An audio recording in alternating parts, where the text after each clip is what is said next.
Brain tumours how do they present? That's how most common question. Sir నాకు headache ఉంది, నాకు brain tumour ఉందంటారా? That's what the most common question. ఎందుకంటే వాళ్ళ ఫ్యామిలీలోనో లేకపోతే ఫ్రెండ్స్లోనో సర్కిల్లోనో they would have seen someone presenting with headache had a brain tumour. Always హెడేక్తోనే ప్రెజెంట్ అవ్వదు. So most persistent headache 2 months అయింది, 3 months అయింది, వామిటింగ్ సెన్సేషన్ వస్తుంది, కళ్ళు తిరుగుతున్నాయి, మర్చిపోతున్నాము, సిమ్టమ్స్తో పాటు ఆ హెడేక్తో పాటు వేరే అదర్ ఫ్యాక్టర్స్ ఉంటే మాత్రం యూ షుడ్ నాట్ డిలే చేయకూడదు. వెంటనే you should go up for a scan and see something is there or not. So the symptom depends upon మీ ఏ ఏరియాలో వచ్చింది. స్మెల్ ఏరియాలో వచ్చిందా, విజన్ ఏరియాలో వచ్చిందా, కాల్చే వీక్ అయిందా, depends upon that factor. Second, ఎలా గుర్తుపడతారు? CT scan is the best screening tool. అంటే ఉందా లేదా అని. ఒకవేళ ఉంటే ఎంఆర్ఐ చేయాలి, ప్లెయిన్ అండ్ కాంట్రాస్ట్ చేసి ఎక్కడి నుంచి వస్తుంది, దాని సిమ్టమ్స్ ఏమున్నాయి, ఎలా చేయాలి అనేది డిసైడ్ చేయాలి. కొన్నిసార్లు 70 yearsకి సార్ మతిమరుపు వచ్చింది సార్, మా మదర్కి ఏం గుర్తుండట్లేదు, నువ్వు ఎవరైనా అడుగుతున్నారు అన్నప్పుడు ట్యూమర్ ఉంటుంది. ఎంత 1 centimeter ఉంటుంది. That is incidentally detected. So దానికి ఏం చేయాల్సిన అవసరం లేదు.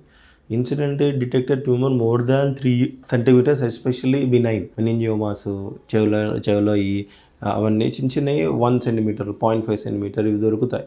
అవి దొరికినప్పుడు చేయాలని కాదు. మేబీ లీజన్ ఐటెల్ 70 years నుంచి how much do you expect? అదే మోర్ దెన్ 6 centimeters ఉన్నాయి, మోర్ దెన్ 3 centimeters ఉన్నాయి, సిమ్టమ్స్ ప్రజెంట్ చేస్తున్నారు, దానివల్ల ఫిట్స్ వస్తున్నాయి, అక్కడ ఉన్న ఫంక్షన్ లాస్ట్ అవుతుంది, కాల్చే వీక్ అవుతుంది, then you should be able to see and get things done. So MRI చేసిన తర్వాత మనం ఒక ఐడియా వస్తుంది.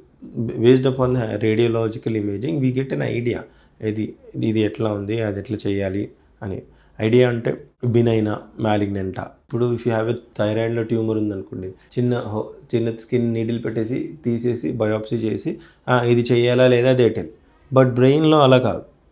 బ్రెయిన్లో it is very difficult and depends upon age of the patient, functional status of the patient, lesion site of the patient. For example, ఒక 25 years female ఉన్నారు or male ఉన్నారు, కింద పడ్డారు, దేనికోసమో స్కాన్ తీస్తే చిన్న గడ్డ ఉంది.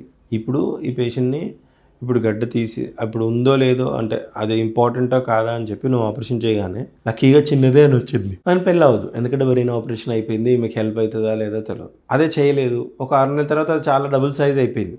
అప్పుడు so many factors when incidentally detected ఏం చేయాలి, ఎట్లా చేయాలి. బట్ సిమ్టమాటిక్ ఉన్నప్పుడు మాత్రం definitely you have to treat.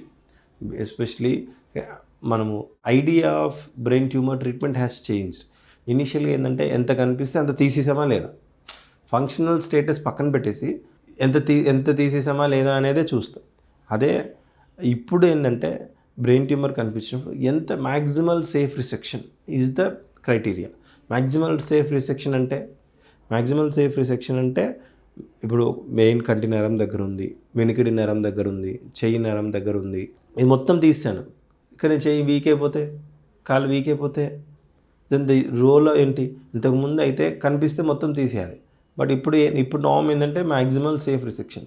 అంటే ఇప్పుడు ఎక్స్ అనే పేషెంట్ ఉన్నారు, మొత్తం తీస్తాను, కానీ ఉన్నంత 10 years జీవితాంతం బెడ్ రిడన్ ఉన్నారు. వై అనే పేషెంట్ ఉన్నారు, ఎంత సేఫ్ రిసెక్షన్ చేసాం, ఉన్నంతసేపు ఇండిపెండెంట్ టు డైలీ యాక్టివిటీస్ ఉన్నారు. So that's how it is. So maximal safe resection ఎలా చేయాలి?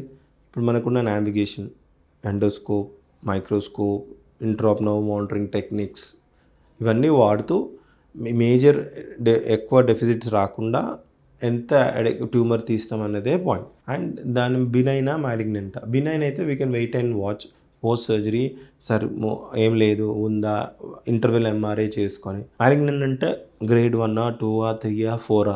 3, 4 definitely requires radiation and chemo. 1 and 2, 2లో కూడా 1కి అయితే జస్ట్ ఆపరేట్ చేసి ఫాలోఅప్ చేయాలి.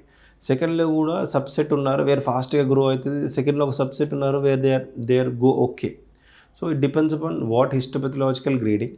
Now science has advanced so much that molecular grading కూడా చేస్తున్నాం. నౌ సర్జరీ ఆల్సో ఇప్పుడు కనెక్టోమిక్స్ అని వచ్చింది, where we just see to the level of functional impairment. అంటే ఇప్పుడు పేషెంట్కి ఆపరేట్ చేసాము, ఏముందమ్మా ఆయన పని ఆయన చేసుకుంటున్నారు కదా, తింటున్నారు కదా, మోషన్ మొత్తం పోయేస్తున్నారు కదా, ఇంకేం కావాలి అంటాం. But at the same time ఆయన సోషల్ లైఫ్, ఆయన ఎర్నింగ్ కెపాసిటీ పోతే, సో నౌ కాగ్నిటివ్ ఇంపైర్మెంట్. ఇంతకుముందు ఫస్ట్ బతకాలి, తర్వాత మ్యాక్సిమల్ సేఫ్ రిసెక్షన్ ఉండాలి. ఇప్పుడు next level is maximal safe resection along with his cognitive impairment కాకుండా కాగ్నిటివ్ ఇంపైర్మెంట్ కాకుండా అంటే మెయిన్ ఏరియాస్ని ఎలా కాపాడాలి.